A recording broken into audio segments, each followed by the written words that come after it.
A'udzubillahi minasyaitonir rajim. Bismillahirrahmanirrahim. Walladzina kafaru wa kadzdzabu biayatina ulaika ashabun nari hum fiha khalidun. Dan orang-orang yang mereka kufur dan mendustakan ayat-ayat kami, maka mereka adalah penduduk neraka dan mereka akan kekal di dalamnya selama-lamanya. Ma'asyiral muslimin yang dimuliakan Allah Azza wa Jalla, ayat ini ingin menjelaskan kepada kita tentang beberapa manusia yang kufur dengan ayat-ayat yang telah sampai kepada mereka. Artinya ayat ini umum. Siapapun yang mendustakan dan kufur dengan ayat-ayat kami, kata Allah, maka mereka akan masuk ke dalam neraka dan mereka akan dikekalkan di dalamnya selama-lamanya. Apa yang dimaksud ayat di sini? Ayat di sini maksudnya adalah tanda-tanda kebesaran Allah Subhanahu wa taala. Dan tanda-tanda kebesaran Allah itu ada dua. Ada yang disebut dengan ayat kauni dan ada yang disebut dengan ayat syar'i. Nanti kita akan jelaskan dua-duanya. Ayat kauni ini artinya sesuatu yang tampak di hadapan kita. Baik cerita tentang langit, bumi, lautan, gunung, tumbuhan, hewan dan yang semacamnya. Bahkan tubuh kita sendiri. Itu adalah tanda-tanda kebesaran Allah Azza wa Jalla bahwa di sana ada Sang Pencipta yang menciptakan alam semesta ini, termasuk juga kita. Adapun ayat-ayat syar'i ya maksudnya Al-Qur'an dan juga hadis-hadis Nabi sallallahu alaihi wasallam yang menunjukkan tentang keesaan Allah Subhanahu wa taala. Kita akan bentangkan dua perkara ini. Ma'asyiral muslimin yang dimuliakan Allah Subhanahu wa taala. Pertama kita bicara tentang ayat-ayat syar'i. Kita tahu bahwa alam semesta ini tidak mungkin tercipta begitu saja. Pasti ada yang menciptakan. Bagi orang-orang yang berfikir tentu akan langsung percaya bahwa alam ini tidak mungkin tidak kecuali ada yang menciptakannya. Di dalam Al-Quranul Karim banyak sekali ayat-ayat yang menjelaskan tentang ciptaan Allah ini. Dan baru kemudian tersingkap hari ini menunjukkan kebenaran Al-Quran itu sendiri. Kita contohkan beberapa perkara. Di dalam Al-Quran Allah Subhanahu wa taala mengatakan, "Wa fil ardi qita'un mutajawiratun wa jannatun min a'nabin wa zar'un wa nakhilun sinwanun wa ghairu sinwanin yusqa bima'in wahid." Nufaddilu ba'daha ala ba'din fil ukuli. Inna fi dzalika laayatin liqaumin ya'qilun. Dan di bumi terdapat bagian-bagian yang berdampingan. Kebun-kebun anggur, tanaman-tanaman, pohon kurma yang bercabang dan yang tidak bercabang. Disirami dengan air yang sama, tetapi kami lebihkan tanaman yang satu dari yang lainnya dalam hal rasanya. Sungguh pada yang demikian itu terdapat tanda-tanda kebesaran Allah bagi orang-orang yang mengerti. Perhatikan antum di sekitar kita ini. Di sekitar kita kan banyak tuh pepohonan tuh berbagai macam jenis. Ada mangganya, ada rambutannya, ada durennya, ada salaknya, macam-macam lah buah-buahan. Ketika Allah Subhanahu wa taala turunkan hujan, yang turun itu airnya sama. Dari langit itu sekali turun hujan kan yang menyirami di sini juga sama dengan yang menyirami di sana. Anggap saja satu kota Batam ini hujan. Berarti air hujan yang di sini juga sama dengan air hujan yang di Batu Aji, yang di Bengkong, yang di Nagoya, yang di Jodo, sama saja. Tapi ketika kemudian air itu menumbuhkan tumbuhan, kemudian menumbuhkan pepohonan dan berbuah, kok rasanya beda? Kan beda tuh rasanya. Jangan lagi cerita berbeda pohon. Satu pohon mangga saja kadang-kadang beda rasa. Padahal dialiri dan disirami dengan air yang sama kan. Pertanyaannya siapa yang membuat cita rasa yang berbeda itu? Kalau bukan Allah Subhanahu wa taala. Berarti kan ada yang membuat buah-buahan itu berbeda rasa. Mungkin satunya agak kecut, satunya masam, satunya manis, satunya bercampur aduk nano-nano kan begitu ya. Kan berbeda-beda. Pertanyaannya siapa yang ngasih rasa kok beda-beda? Itu satu pohon, jangan cerita banyak pohon dan banyak jenis gitu kan. Perhatikan, ada itu yang meletakkan rasa dalam buah-buahan yang kita makan itu. Siapa yang meletakkannya? Kalau bukan Allah Subhanahu wa taala. Menunjukkan bahwa di sana ada tanda-tanda kaun bahwa ada Sang Pencipta alam semesta ini. Contoh yang lain. Dalam surah An-Nahl ayat 15 Allah mengatakan, wa alqa fil ardi rawasiya an tamida bikum wa anharan wa subulan la'allahum tahtadun. Dan dia menancapkan gunung di bumi agar bumi itu tidak goncang bersama kalian. Dan dia menciptakan sungai-sungai dan jalan-jalan agar kamu mampu mendapatkan petunjuk. Ketika ayat ini turun, kan belum ada penelitian. Di zaman itu belum ada alat-alat. Di zaman Nabi SAW ketika ayat ini turun. Dari mana taunya gunung itu menjadi pasak bumi coba? Baru tersingkap hari ini kan itu dengan berbagai macam alat bahwa kalau seandainya di bumi tidak ada gunung yang menancap, tentu bumi ini akan goyang. Dan bagian dalam bumi gunung itu jauh lebih besar dibandingkan gunung yang keluar dari bumi. Supaya apa coba? Supaya menjadi pasak bumi. Artinya ketika bumi diciptakan tanpa gunung itu bumi bergoncang. Ketika Allah kemudian ciptakan gunung dan ditancapkan ke bumi, maka bumi menjadi stabil. Kemudian Allah ciptakan sungai-sungainya, Allah ciptakan jalan-jalannya supaya kita tahu mana jalan, mana sungai. Siapa yang menciptakan seperti ini kalau bukan Allah Subhanahu wa taala? Manusia tidak bisa menciptakan seperti ini. Bisa manusia menciptakan gunung? Enggak ada. Ya. Ini juga tanda bahwa di sana ada Sang Pencipta alam semesta.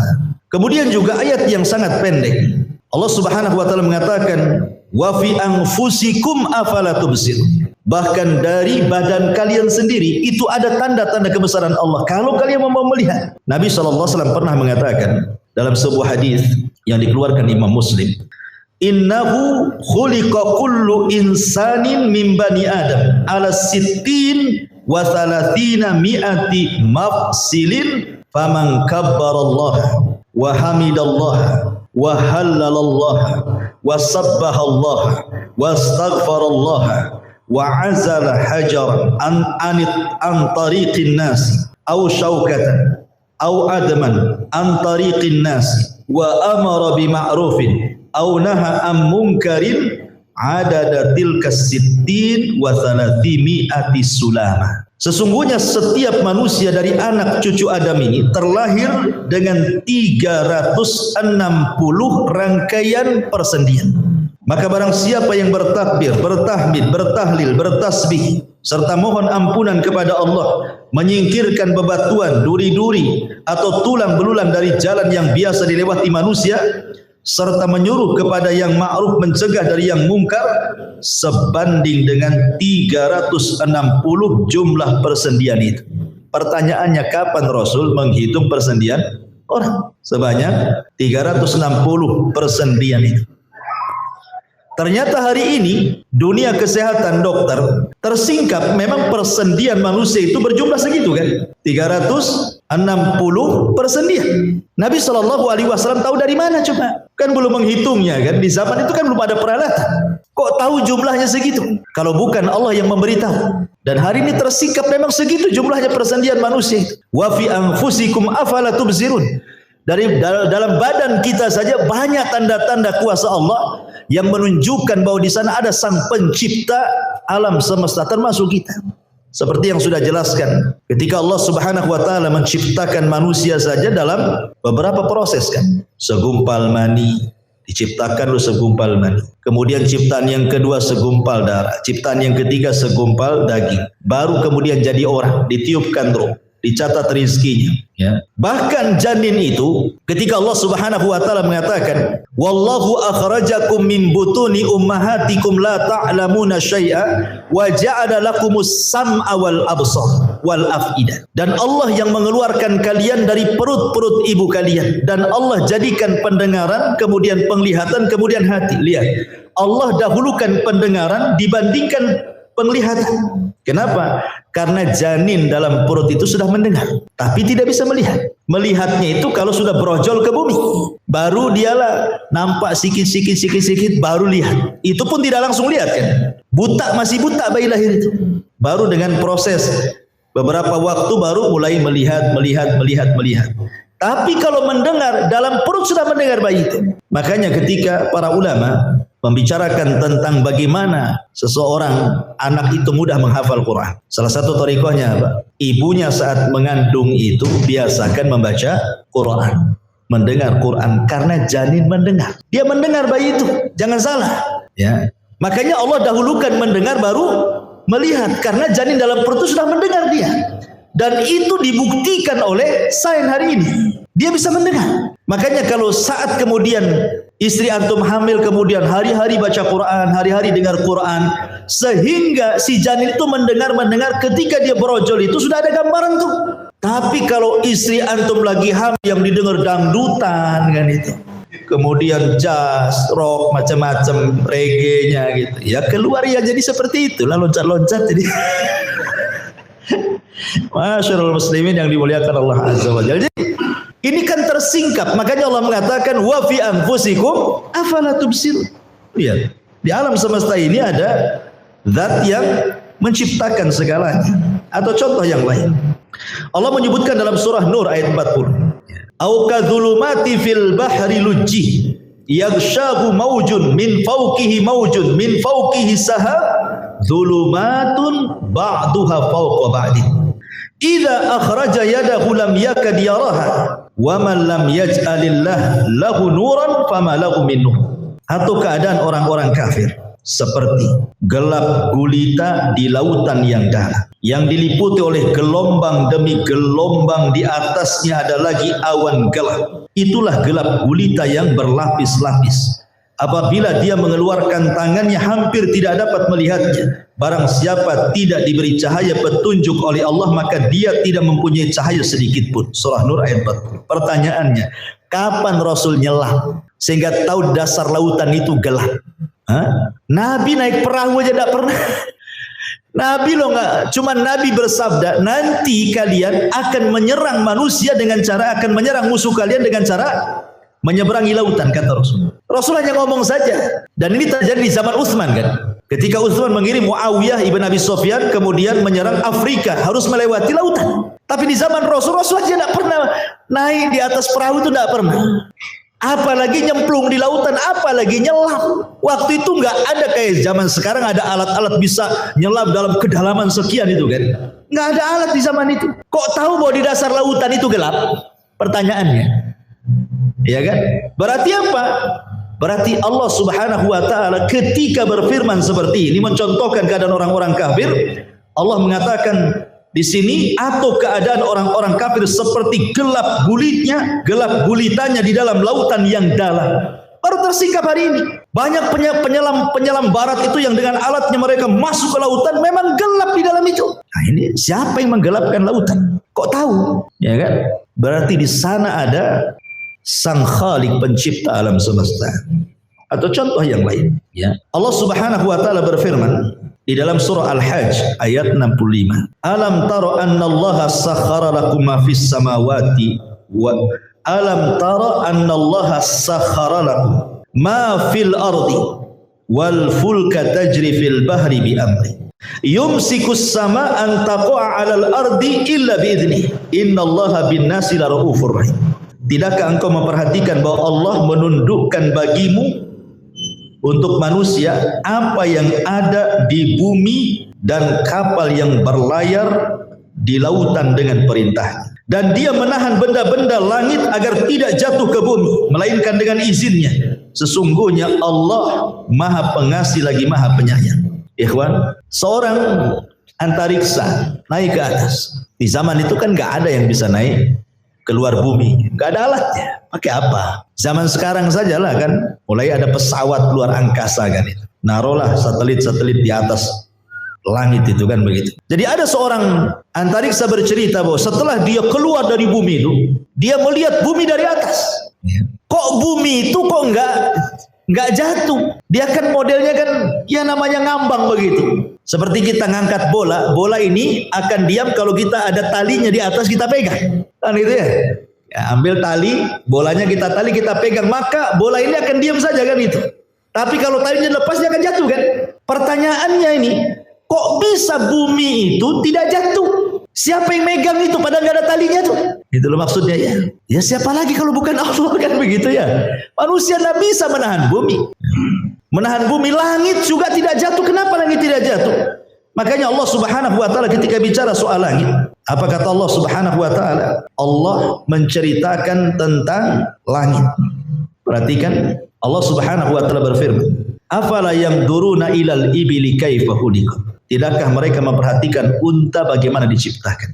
Wa ilas sama kaifa rufi'ah, dan langit bagaimana ditinggikan. Langit itu ikhwan dalam bentuk bangunan. Langit kan bangunan, ya. Wassama banainah, dan langit itu kami bangun. Jadi langit itu bukan awan, dia bangunan, ya. Kalau saya analogikan itu, antum buat rumah di dak, ya. Pertanyaannya, nih kalau kita ngedak rumah nggak ada tiangnya, roboh nggak adaknya? Roboh. Karena kita bisa ngedak itu kan ada tiangnya tuh. Pertanyaannya, kenapa langit tidak jatuh?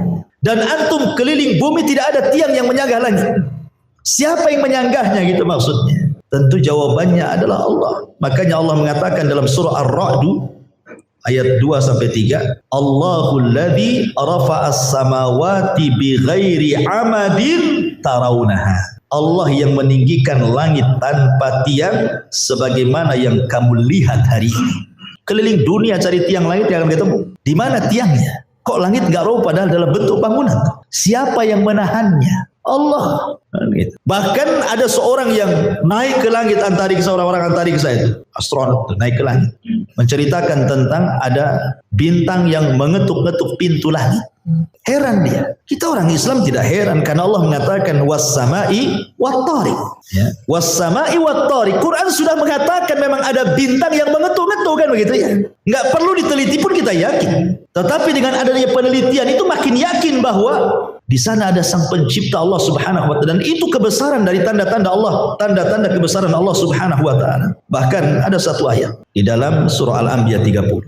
Allah mengatakan awalam yaral ladzina kafaru annas samawati wal arda kanata ratqan fafataknahuma wa ja'alna minal ma' kulla syai'in hayyin afala yu'minun. Dan apakah orang-orang kafir itu mengetahui bahwa langit dan bumi keduanya dahulu itu menyatu, kemudian kami pisahkan antara keduanya dan kami jadikan segala sesuatu yang hidup berasal dari air, maka mengapa mereka tidak beriman? Antum pernah mendengar teori Big Bang? Pernah kan? Ya, teori Big Bang. Di sini Al-Quran sudah menjelaskan. Tanpa ada teori itu, Al-Quran sudah menjelaskan teorinya di sini. Dulu langit dan bumi itu nyatu. Makanya ada istilah ratkun wa fatkun wa falkun. Nah, ulama mengistilahkan seperti itu. Ratkun, fatkun, falkun. Kul a'udzu birabbil falak, falkun. Apa maknanya? Pertama, langit dan bumi itu ratkun, dia nyatu. Kemudian terjadi Big Bang, pecah, blar, pisahlah langit dan bumi. Kemudian falkun, kul a'udzu birabbil falak. Falak itu apa? Terbelah. Karena sesuatu yang tumbuh itu awalnya terbelah, ya kan? Antum nanam biji, terbelah dulu biji itu, baru tumbuh. Apapun yang tumbuh itu pasti terbelah dulu. Ini teori, ya kan? Termasuk manusia keluar pun dia terbelah dulu kan gitu ya.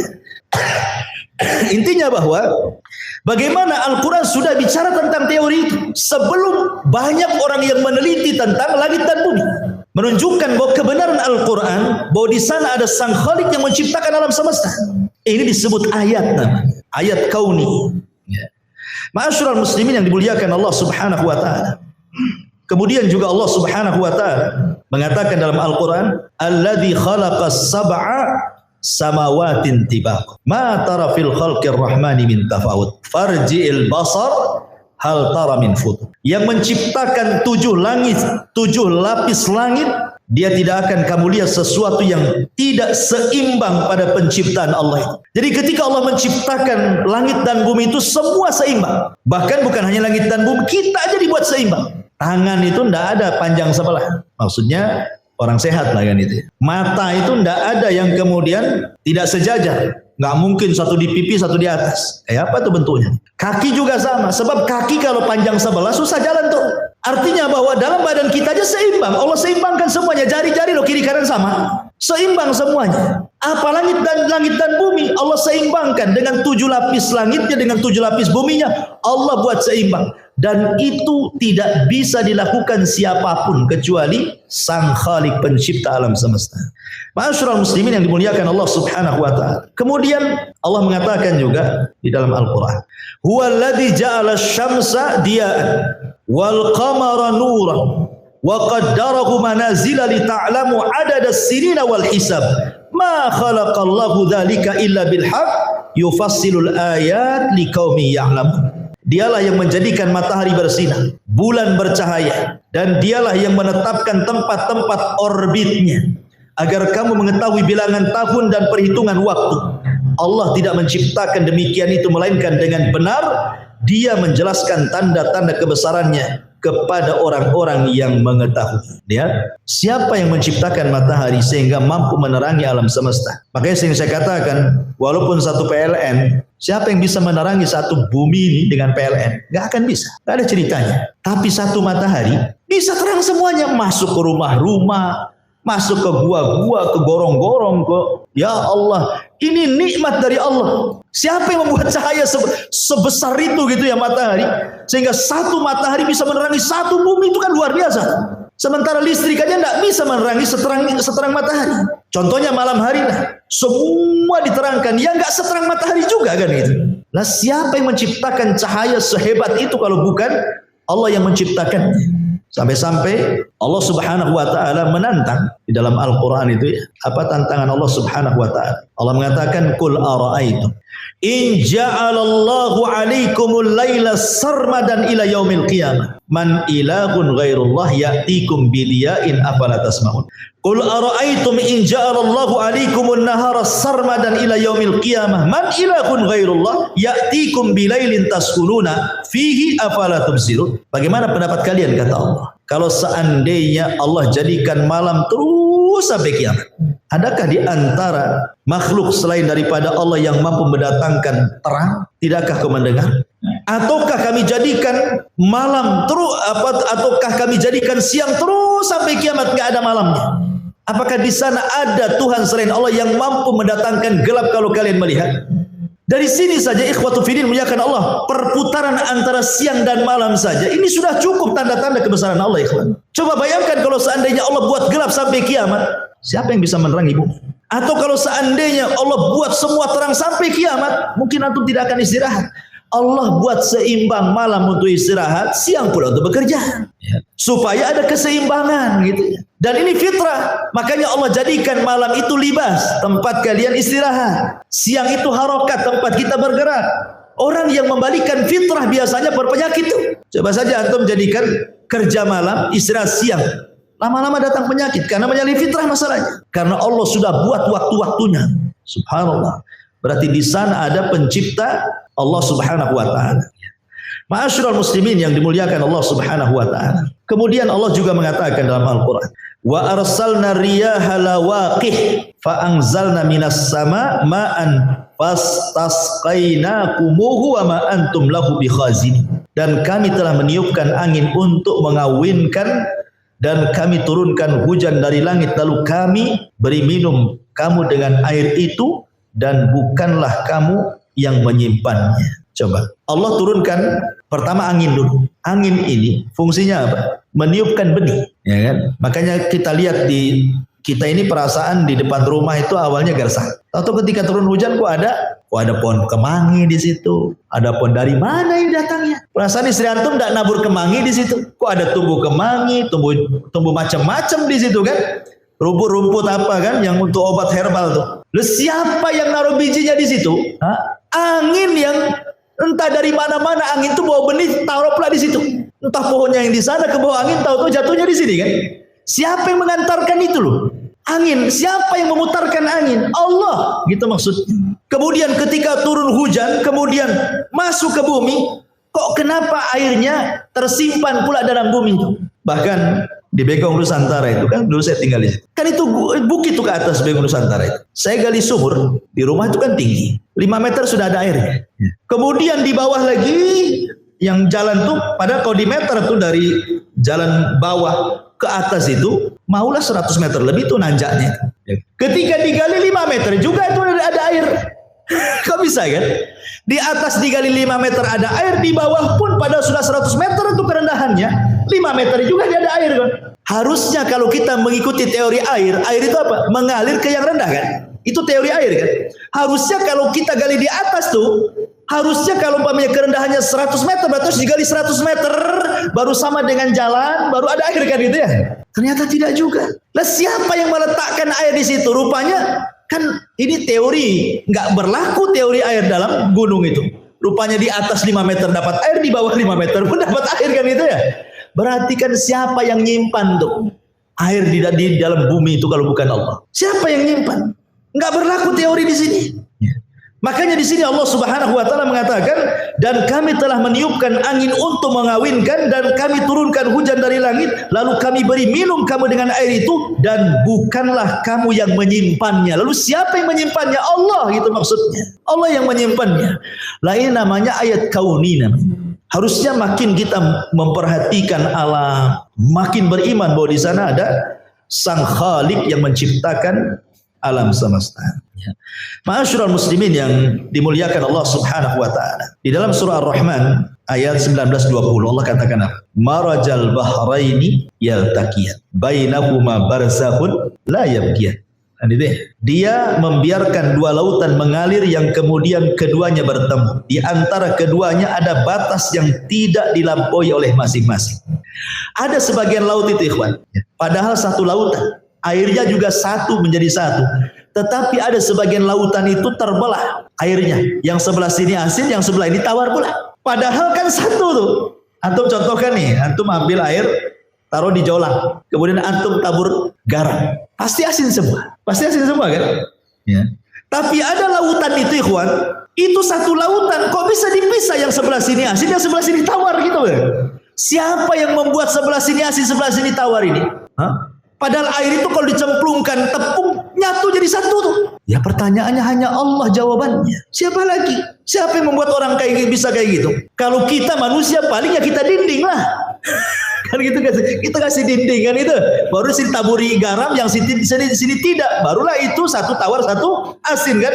Tapi mana ada dinding di situ? Makanya Allah mengatakan marajal bahraini yaltaqiyan bainahuma barzakhun la yabghiyan. Ya, dia membiarkan dua lautan mengalir yang kemudian keduanya bertemu, padahal bertemu tuh airnya tuh. Di antara keduanya ada batas. Siapa yang membatasi satu asin satu tawar itu? Allah, gitu maksudnya pertanyaannya. Di sana ada zat yang menciptakan, dan ini bukti kebesaran Allah Subhanahu wa taala. Ma'asyiral muslimin yang dimuliakan Allah Subhanahu wa taala. Kemudian juga Allah mengatakan dalam Al-Qur'an surah Al-Hajj 65. Alam tara annallaha sakhkhara lakum ma fil ardi wal fulka tajri fil bahri bi amri wa yumsikus sama an taqa'a 'alal ard illa bi idzni. Tidakkah engkau memperhatikan bahwa Allah menundukkan bagimu manusia apa yang ada di bumi dan kapal yang berlayar di lautan? Secara logika ikhwan, perahu itu di zaman Rasul kan, sekali lagi Rasul tidak pernah melihat lautan, tetapi Rasul membawakan ayat ini bahwa manusia nanti semakin ke depan akan buat kapal ya. Dan lihat lautan sebesar itu dengan gelombang sebesar itu, kok dia bisa jalan di tengah lautan, gak terguling pula dia. Siapa yang membuat kapal itu berjalan coba, sehingga di ombang ambing sana dia tidak terguling juga tuh, kalau bukan Allah Subhanahu wa taala. Di tengah lautan itu angin di mana-mana ya. Belum lagi hewan-hewan laut kan itu ya, dan berbagai macam bahaya tuh di lautan itu. Tetapi banyak perahu yang berlayar dengan tenang, bisa mengangkut barang dari satu daerah ke daerah berikutnya. Itu lautan. Pesawat terbang lagi. Di zaman Nabi mana ada pesawat terbang? Siapa yang menerbangkan? Ma'asyiral muslimin yang dimuliakan Allah Subhanahu wa taala, intinya bahwa semua ayat-ayat kaun ini sudah dijelaskan di dalam Al-Qur'anul Karim, dan ini harusnya semakin yakin bahwa di sana ada Sang Khalik, pencipta yang menciptakan langit dan bumi. Pergantian ada siang, ada malam gitu. Dan begitu seterusnya gunung, kemudian pantai, kemudian hewan-hewan di lautan tuh. Coba antum lihat hewan-hewan di lautan tuh kan macam-macam tuh bentuknya, macam-macam warnanya. Siapa yang ngecat ikan sebanyak itu? Hah? Siapa yang milok? Antum tahu pilok? Apa satu-satu dipilok, cemplungkan. Ada gitu. Siapa yang ngasih warna coba macam-macam? Ada satu ikan kayak pelangi banyak warnanya itu. Cemana miloknya? Ditutup dulu seperti segini. La ilaha illallah, ini menunjukkan bahwa ini ciptaan Allah. Kalau manusia tidak bisa tuh milok ikan sebanyak itu kan gitu ya, ngecat ikan sebanyak itu, lalu mana ada yang bisa? Kemudian tumbuh-tumbuhan, ada yang pohonnya besar, buahnya kecil, ada pohonnya kecil, buahnya besar kan itu ya. Macam-macam rasa, macam-macam warna, macam-macam besar kecilnya. Itu semua Allah yang ciptakan. Lah ini yang dimaksud ayat yang pertama, ayat al-kauni namanya. Adapun yang kedua disebut ayat syar'i. Ya, kedua ini disebut ayat syar'i. Ayat syar'i ini Al-Qur'an. Ini ayat syar'i namanya Al-Qur'an. Ya. Al-Qur'an ini ikhwan, kenapa dikatakan ayat syar'i? Karena Allah Subhanahu wa taala menyebut 3 tantangan dalam Qur'an. Pertama disebutkan dalam surah Al-Isra ayat 88. Allah katakan, "Qul la in istama'atil insu wal jin ala an ya'tu bimithli hadzal Qur'an la ya'tuna bimithlihi walau kana ba'duhum li ba'din dhahir." Sesungguhnya jika manusia dan jin berkumpul, semua manusianya, mulai orang bodohnya sampai profesornya, kumpullah satu dunia ini. Dari yang tidak pandai meneliti sampai penelitinya, yang pakar-pakar sains yang macam-macam, kumpul kalian. Ya. Jinnya sekalipun, yang profesor jinnya kumpul sekalipun.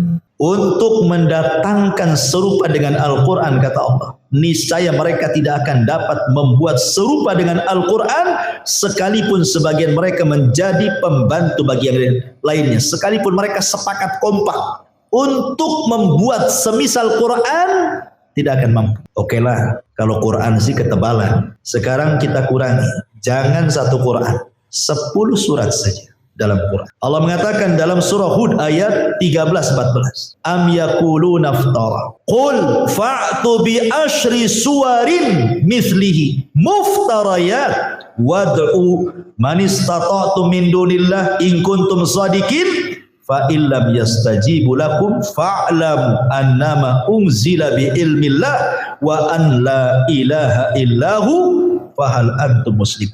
Bahkan mereka mengatakan Muhammad telah membuat Al-Quran.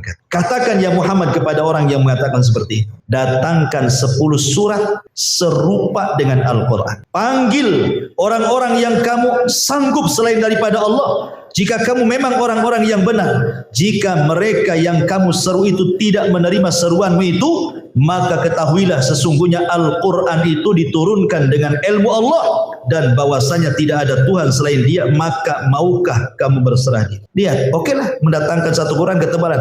Allah minta 10 ayat saja. Kumpulkan manusia dan jin, buat 10 surat saja. Kalian tidak akan sanggup. Okelah 10 surat kebanyakan. Dikurangi lagi. Ya. Perhatikan surah Yunus ayat 38. Am yaquluna iftara qul fa'tu bi suratin mithlih wad'u man istata'tum min dunillahi in kuntum shadiqin. Atau mereka mengatakan Muhammad telah membuat Quran. Katakan ya Muhammad kepada mereka, cobalah datangkan sebuah surat seumpama Al-Quran. Panggil siapapun yang dapat kamu panggil selain Allah, jika kamu benar. Lihat 3 tantangan. Pertama, buat satu Quran, kalian tidak akan sanggup. Dikecilkan lagi, buat 10 surat, kalian tidak akan sanggup. Sekarang 1 surat aja lah. Kurang apa? Mereka pun tidak sanggup 1 surat pun. Menunjukkan bahwa Al-Quran itu bukan buat-buatan Nabi. Quran ini adalah dari Allah. Dan itu menunjukkan bahwa di sana ada yang berbicara Allah Subhanahu wa taala. Inilah kalamnya. Al-Quran itu kalam Allah. Karena dia kalam Allah, tidak ada yang sanggup menyerupai kalam Allah. Banyak orang yang berusaha untuk meniru Al-Quran, tidak bisa. Dari zaman Nabi, kita kenal Musailamah Al-Kadzdzab, berusaha untuk meniru ayat dalam Al-Quran, diketawakan rekannya sama orang kafir, Amr bin As, dan mengatakan, wallahi inni la'alamu annaka kadhib. Aku tahu kau ini pendusta. Padahal satu rekannya sama-sama musyrik, didustakannya Musailamah Al-Kadzdzab. Ya. Masyarakat muslimin yang dimuliakan, dan bukti bahwa Quran ini datang dari Allah. Quran ini membawa hidayah. Ya. Coba lihat, banyak orang-orang yang cukup mendengar Al-Quran bisa masuk Islam, nggak paham isinya apa. Dia hanya dengerin, enak, tahu-tahu masuk ke dalam kalbunya, tahu-tahu masuk Islam dia. Hanya dengar Quran saja bisa masuk Islam. Bahkan di zaman Rasul Ada seorang sahabat namanya Zubair ibn Mut'im radhiyallahu anhu. Zubair ibn Mut'im radhiyallahu. Zubair ibn Mut'im ini dendam sama Nabi karena banyak saudara-saudaranya, keluarganya yang mati di perang Badar dan dibunuh oleh tentara kaum muslimin. Dendam akhirnya Zubair ingin membunuh Nabi. Akhirnya kemudian dia berniat untuk membunuh Nabi, datang sendiri ke kota Madinah. Dia bawa pedangnya, kemudian datang dari Mekah ke Madinah sembunyi-sembunyi. Saat itu Rasul sedang sholat maghrib. Tiba-tiba kemudian pedang sudah disiapkan. Ingat, masjid di zaman Nabi bukan kayak kita ada dinding, ada pintu, ada jendela. Belum sana sini, itu masjid Nabi. Siapapun bisa masuk, siapapun bisa nusuk kan gitu. Ketika itu menunggu waktu gelap, pas pula sholat maghrib. Itu Zubair ibn Mut'im itu sudah sembunyi-sembunyi, sudah dekat jarak dia dengan Nabi. Tiba-tiba dia meresapi apa yang dibaca Nabi. Ketika itu Nabi membaca surah Toha. Ketika sampai kepada ayat am khuliqu min ghairi syai'in am humul khaliqun am khalaqus samawati wal arda la yuqin. Apakah berhala-berhala itu diciptakan begitu saja atau ada yang menciptakan? Ataukah mereka menciptakan langit dan bumi? Orang musyrik sendiri enggak yakin dengan keyakinan. Ketika mendengar ayat ini, temenung dia, akhirnya disarungkan lagi pedangnya, terpikir, terduduk dia. Oh, betul juga. Selama ini Tuhan yang saya sembah itu, mereka bukan tercipta dengan sendiri, mereka diciptakan. Kalau mereka diciptakan, sanggup nggak dia menciptakan langit dan bumi katanya? Terpikir dia, kalau gitu memang nggak benar tuh ciptaan-ciptaan itu. Disitulah kata Zubair bin Mut'im, dia mengatakan hatta kada qalbi an yatir. Hampir-hampir hatiku mau terbang kan ketika mendengar ayat itu. Disarungkan lagi pedangnya, menghadap Rasul, tiba-tiba mengatakan asyhadu an la ilaha illallah wa annaka rasulullah. Dan mengatakan demi Allah, dahulu engkau orang yang paling kubenci wahai Rasul, sekarang engkau orang yang paling kucintai. Ya. Mendengar satu surat Toha masuk Islam. Ingat seorang sahabat namanya Tufail ibn Amr ad-Dawsi. Tufail ibn Amr ad-Dawsi, tokohnya Daus, yang Abu Hurairah masuk Islam karena dia dari Daus. Dia mau umrah, tentu umrah ala jahiliyah, ya, karena belum masuk Islam. Dihadang sama pembesar orang Quraisy itu, karena kan dari Daus, dari Yaman. Dia tahu pembesarnya. Kemudian kata para pembesar Quraisy, "Hei Tufail, sebaiknya kalau engkau tawaf, kau ambil kapas, letakkan di kedua lubang telinga." Kata Tufail, "Ngapain?" Karena biasanya di Ka'bah itu ada orang yang suka nyihir.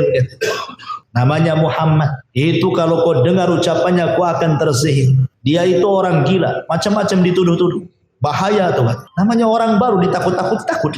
Betul-betul dia cari kapas, diletakkan di lubang telinganya. Ketika tawaf dia berpikir, dalam hati dia ngomong, ya Tufail, engkau ini seorang penyair, kau ini handal bahasa. Masa saya terpengaruh dengan orang ini? Kalau memang dia orang baik, kenapa saya tidak dengar? Kalau dia orang jahat, saya bisa memilah-milah mana kalimat yang boleh dengar, mana tidak. Dibuang tuh kapasnya.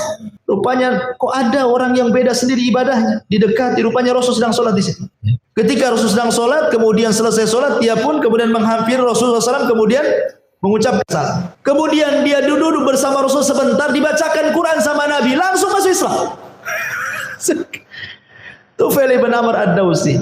Akhirnya kata Nabi SAW, ya Tufail, kau dakwahi saja ke kaummu. Dia datang ke kaumnya, nggak ada yang mau masuk Islam. Datang lagi kepada Rasul, nggak ada yang mau masuk Islam. Oh, kalau begitu gini saja, karena dia minta berikan tanda-tanda lah kepada aku. Maka Rasul pergi kau balik, nanti Allah kasih tanda-tandanya. Di tengah jalan obornya mati, kan gelap tuh. Oh, jalan tak nampak, gitu kan? Karena nggak ada cahaya, obornya mati udah. Rupanya tiba-tiba di dahinya ada cahaya. Oh, itu tanda-tandanya. Pada cahayanya, antum tahu kalau orang cari kodok tuh, kan di sini kan taruhnya, disorot gitu. Loh, kok ada cahaya gitu kan? Jadi Tufail mengatakan, ya Allah, apa ini tanda-tandanya? Kalau kaumku tahu akan terfitnah, ya Allah, pindahkan cahaya ini, gitu. Dipindahkan ke tangannya. Jadi kalau jalan tuh gini, gitu. Dia pun, ya Allah, tidak bisa nih, nanti kaumku terfitnah. Dipindahkan sama mulutnya. Kalau ngomong berkilau-kilau. Tufail bin Amr ad-Dawsi. Sebab itulah satu Daus masuk Islam. Termasuk Abu Hurairah masuk Islam. Oleh Tufail bin Amr ad-Dawsi. Tapi syahidnya di sini Tufail, padahal sudah dipengaruhi sama pembesar Quraisy. Jangan dengar. Itu orang gila, itu penyihir, macam-macam kan itu. Sudah takut-takut itu. Tapi namanya hidayah milik Allah, ikhwan. Ketika sekali duduk, tertarik masuk Islam, kan luar biasa tuh. Ya. Itulah daya tarik Al-Quran. Bahkan para pembesar Quraisy sendiri, ikhwan, seperti sekelas Abu Jahal, siang saja mereka jadi musuh Nabi itu. Kalau malam, pura-pura juga mereka dekat-dekat Nabi untuk mendengarkan Quran. Jangan salah, Abu Jahal itu galaknya siang saja. Kalau malam dia cari Nabi. Nabi ada di mana nih? Oh, lagi sholat di situ. Didatangi, diintip, sembunyi di semak-semak sambil dengarkan Rasulnya lagi ngaji dalam sholat malam. Bukan Abu Jahal sendiri, Abu Sufyan juga ikut. Bukan Abu Sufyan saja, sampai beberapa pembesar Quraisy itu mereka sembunyi di semak-semak dan tidak ada koordinasi satu dengan yang lainnya. Mereka inisiatif sendiri saja. Jadi suatu hari Nabi tidak sholat malam. Akhirnya kemudian karena mereka sering sembunyi di situ, karena Nabi ditunggu-tunggu tidak datang, kecewa, pulang papasan pula sama kawan-kawan. Loh, kamu kok di sini, katanya kan? Akhirnya sepakatlah para pesan, kita jangan datang kemari lagi. Ini kalau tahu kaum kita bahaya. Sudah sepakat. Tapi Quran itu narik orang. Ya. Besoknya datang lagi, padahal sudah sepakat tidak akan datang. Datang lagi si Abu Jahal itu. Tidak ada koordinasi lagi. Subhanallah. Malam mereka dengan Quran, siang pula jadi musuh Nabi. Begitulah Al-Quran. Kalam Allah. Karena ini bukan kalamnya Rasulullah. Ini kalam Allah. Sehingga membawa daya tarik, dan itulah disebut dengan ayat namanya. Ya. Makanya kalau sudah jelas-jelas ayat kauni menunjukkan ketuhanan, ayat syar'i lebih jelas lagi, kok enggak mau beriman pula? Makanya Allah ancam di sini, walladzina kafaru wa kadzdzabu biayatina ulaika ashabun nar hum fiha khalidun. Ya. Orang-orang kafir atau orang-orang yang kufur dan mendustakan ayat-ayat kami, maka mereka termasuk ashabun nar. Mereka akan dimasukkan ke dalam neraka. Hum fiha khalidun. Karena telinga mereka sudah tuli, pandangan mereka sudah buta, summun bukmun umyun fahum la yarjun. Coba ayat kauni saja di depan kita, masa enggak berpikir bahwa di sana ada sang pencipta selain Allah. Makanya pernah saya ceritakan tentang kisah Abu Hanifah kan, yang berdebat dengan orang ateis. Ya kan? Yang sederhana saja alasan Abu Hanifah. Ya. Kata Abu Hanifah, maaf saya telat datang ketika dalam perdebatan depan hakim. Ya, harusnya pagi datang sore, kata Abu Hanifah. Maaf saya telat. Kenapa? Karena di tengah jalan ada peristiwa yang menurut saya aneh sekali. Kalau mau dengar saya ceritakan gitu. Ceritakan aja lah katanya. Ya. Abu Hanifah mengatakan begini, saya ke tempat Anda berdebat ini harus melewati sungai. Ya. Sementara perahu tak ada. Jadi saya nunggulah perahu itu. Ketika menunggu perahu, kok aku lihat ada pohon tumbang sendiri, kemudian terserut sendiri, kemudian setelah terserut sendiri, kemudian terangkai jadi kapal sendiri. Aku pun naik di atas kapal, tiba-tiba kapal itu berjalan sendiri, katanya. Sampai mengantarkan aku ke sini, katanya. Oh, kata orang ateis ini, kau ini ya sudah telat, dusta lagi, katanya. Sebenarnya perdebatan sudah selesai.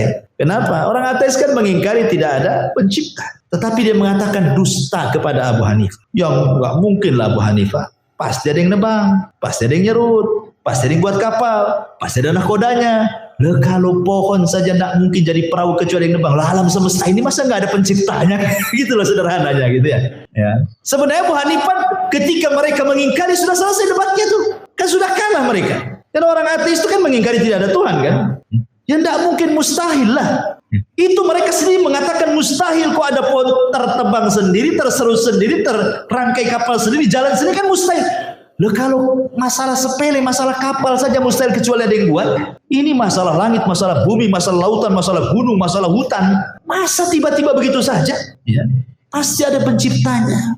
Masyarul muslimin, makanya kenapa kalau kita lihat orang-orang yang di hutan belantara sana, orang-orang primitif lah kita katakan ya, orang-orang yang telanjang pakai koteka, zaman baheula, kalau zaman sekarang enggak lah ya kan, udah pakai baju kan gitu. Coba lihat orang di tengah hutan sana. Kenapa mereka ada yang menyembah pohon, ada yang menyembah lembah, ada yang menyembah binatang, macam-macam disembah itu dalam hutan. Ya kan? Karena fitrah mereka itu menolak kalau tidak ada Tuhan di alam semesta ini. Fitrah mereka itu menolak pasti ada Tuhan. Cuman karena tidak terbimbing dengan wahyu, akhirnya segala macam disembah oleh dia. Tapi fitrah bahwa ada sesembahan itu ada dalam hati mereka kan. Cuman salah bahasa saja mereka itu. Coba kalau seandainya datang ustadz ke mereka, kemudian diajarkan Quran, benar dia cara menyembahnya. Karena ustadz tak sampai, Quran tak sampai, akhirnya terpikirlah, oh jangan-jangan Tuhan itu sesuai dengan yang mereka pikirkan, sesuai dengan yang mereka lihat, sesuai dengan yang mereka dengar. Akhirnya terbayang Tuhan kayak gini, itu yang mereka sembah. Kan begitu logikanya kan? Ya. Sehingga akhirnya ketika Tuhan itu dipikirkan sesuai yang dipikirkan, yang dipandang, yang dilihat, yang didengar, akhirnya datanglah beragam Tuhan. Kata orang ini mengatakan, oh Tuhan itu orang, dibentuklah kayak orang. Yang lain mengatakan, enggak, dia seperti binatang, dibuatlah kayak binatang. Anda Tuhan ini kayak pohon, dibuatlah kayak pohon. Nah, namanya cara berpikir orang beda-beda kan itu. Ya. Ketika salah menetapkan Tuhan, salah pula cara penyembahnya. Oh, nyembah Tuhan itu harus ambil lidi dibakar. Ah, itulah nyembah. Yang lain enggak, Tuhan enggak suka gitu, dia suka buat. Taruhlah sesajen buah-buahan gitu. Macam-macam orang itu kan. Karena sudah salah dari awal menetapkan Tuhan, berakhir salah menyembahnya. Alhamdulillah kita ini umat Islam, ada bimbingan dari Rasulullah. Dengan datangnya Quran, dengan datangnya hadis-hadis sahih menjelaskan siapa Tuhan kita dan bagaimana cara penyembahnya, sehingga lurus dengan fitrah kita. Kullu maulud yuladu 'alal fitrah. Ya. Jadi intinya bahwa kenapa Allah kemudian sediakan neraka dan dikekalkan di dalamnya bagi orang yang kufur dan mendustakan ayat-ayat, karena ayat-ayat Allah itu sangat jelas, sangat gamblang. Baik ayat yang nampak di depan kita ataupun yang ada di Quran. Kok masih kufur gitu maksudnya? Dia keterlaluan lah. Makanya Allah mengatakan walladzina kafaru wa kadzdzabu biayatina ulaika ashabun nar hum fiha khalidun.